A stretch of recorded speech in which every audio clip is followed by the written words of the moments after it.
มื้อนี้จะพามาเบิ่งวิถีชีวิตของพ่อแม่พี่น้องชาวนครหลวงเวียงจันทน์อันนี้แม่นตลาดน้อยเขตบ้านศาลาคำซึ่งว่าตั้งอยู่ใกล้ๆกับโรงงานเบียร์ลาวบรรยากาศยามแลงมาหาเลาะซื้ออาหารการกินอันนี้แม่นร้านขายน้ำหวานถุงหนึ่ง15,000 กีบแม่ตู้นี่เพิ่นมาขายทุกมื้อเพิ่นว่าเฮาก็มาอุดหนุนให้กำลังใจเพิ่นหน่อยหนึงเนาะซื้อน้ำหวานมากินแล้วก็ยังมีอีกหลายๆร้านข้างในหรือว่าตามบริเวณแคมทางอันนี้แม่นวิถีชีวิตคนลาวแท้ๆท่านผู้ชมเอ้ยมีหลากหลายเนาะเมนูเขาเจ้าเฮ็ดใส่ถุงมาเลยถือว่าสะอาดถูกหลักอนามัย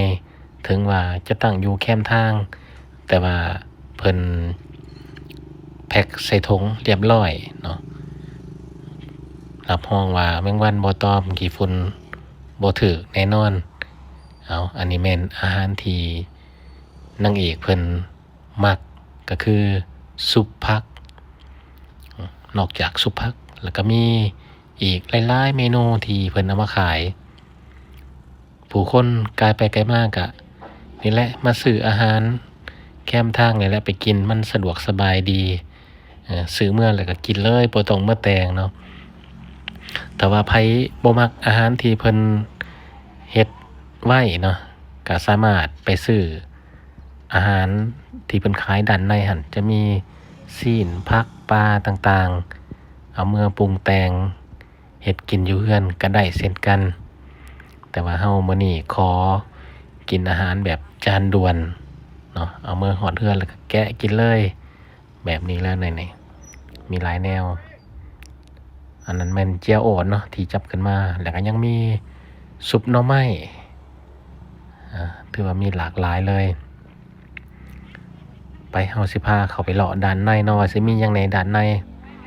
แต่ว่าขี้ข้านถือเบิ่งเอาอาหารไว้ในรถก่อนนี่แถวแคมทางนี่ก็มีหลายเนาะบ่ว่าสิเป็นทอดซีนหลากหลายเลยเมื่อกี้นี่แบบหมูพะโล้ก็มีเนาะเฮาจะเลาะกันไปเรื่อยถือว่าเป็นบรรยากาศที่มีให้เห็นเป็นประจำทุกมื้อในเขตนี้เขตบ้านศาลาคำเด้อท่านผู้ชมแคมทางใหญ่เลยผู้ใดอยากมาลงตลาดนี่ก็สามารถมาได้เนาะพืชผักอาหารการกินที่หามาได้จากธรรมชาติแน่หรือว่าหับต่อมาแน่หอยแครงก็มีนี่อาหารจากทะเลก็มีคือกัน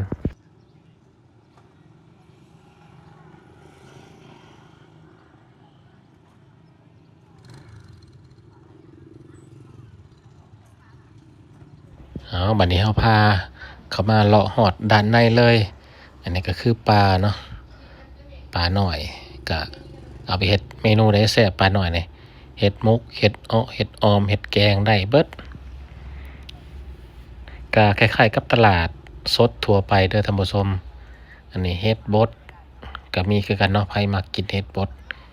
เฮ็ดที่เขาเจ้าหามาได้จากธรรมชาตินี่ก็มีคือกัน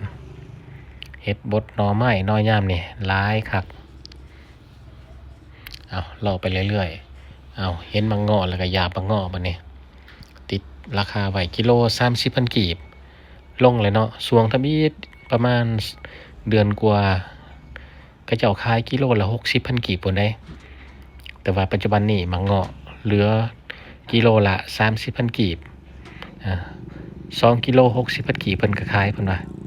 3โล90ก็ขายโอ้แม่ค้านี่เพิ่นสร้างว่าเท่าใดเฮาก็คิดอยากเนาะเอาจักกิโลนึงเมื่อสู่ลูกกินอยู่เฮือนอยู่ซ่านอันนี้แหละชีวิตของพ่อของแม่เนาะไปไสเห็นแนวเป็นตาแซ่บก็หามื้อให้ลูกที่เฮาย่อขึ้นมาให้เบิ่งเนี่ยก็คือหมักนอดเด้อท่านผู้ชมรสชาติออกส้มๆเจเพิ่นก็เลือกเนาะเลือกแทนเลือกว่าเลือกแล้วบ่พอใจเพิ่นก็ขอแกะเบิ่งจักบาทเบิ่งดูว่ามันสิแซ่บอยู่บ่หมักเงาะนี่แม่ค้าเพิ่นก็ว่าแซ่บอยู่แกะแล้วก็บ่กินได้มาให้เฮากินบัดนี้เฮาก็ลองชิมเบิ่งก็ แซ่บคือบ่เงาะเลยเนาะหน่วยใหญ่ดีสุก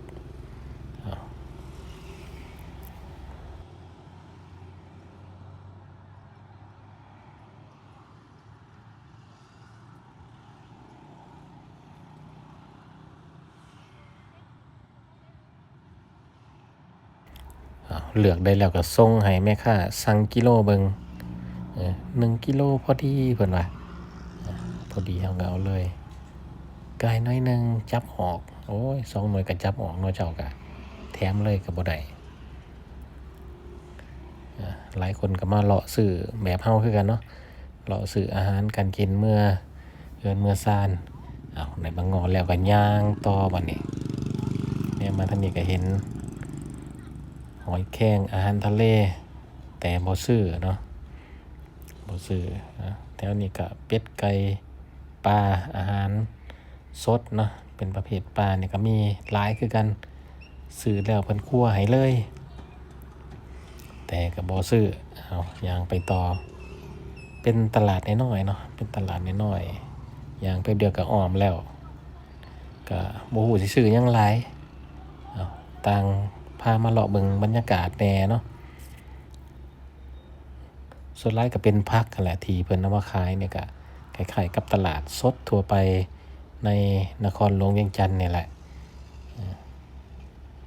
ที่หลายแท้ๆก็แม่นประเภทผักเนาะไผมักแต่งกินก็ซื้อมาเลย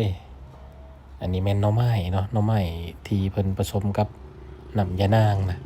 เอามาอ้อแล้วก็เฮ็ดซุปเฮ็ดหยังกินได้เลยเฮ็ดแบบสำเร็จรูปหมักสลีหมักกล้วยก็มีคือกันนี่